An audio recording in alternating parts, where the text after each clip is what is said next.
nens i nines, com esteu? Espero que tingueu unes bones vacances, que hagueu pogut fer moltíssimes coses per llegir, pintar, jugar, fer coses a la cuina, no sé, mil coses que segur que heu fet. Però aquestes vacances són un poc rares perquè quasi podríem dir que fa 6 setmanes, 5 o 6 setmanes que estarem a casa i que no podem sortir. Justament, i no ens poden veure tampoc els dissabtes, nosaltres ja ho trobam a faltar. I sabeu qui és que ha fet que tot això sigui així? Sí, efectivament, és coronavirus. I sabeu com és un coronavirus? Segur que heu vist fotos. Jo aquí tinc un parell de dibuixos.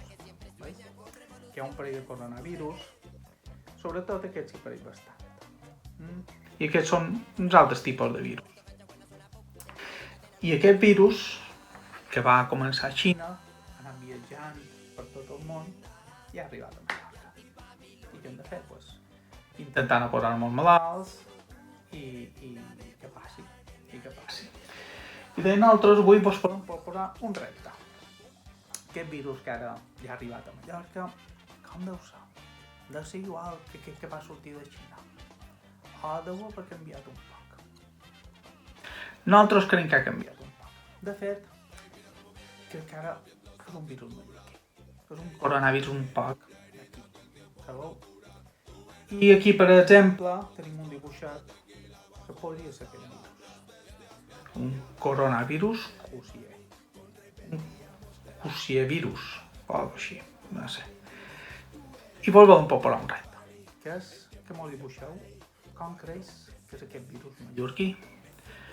Pot ser de pagès, pot ser un virus pagesa, pot ser un virus un poc en forma de panada, no sé. Com el vos imagineu? Deia, aquesta és el repte. Dibuixeu el coronavirus mallorquí i el mos envieu. I després farem una exposició en tots i ahir veurem com és. Us animeu? Vinga, endavant!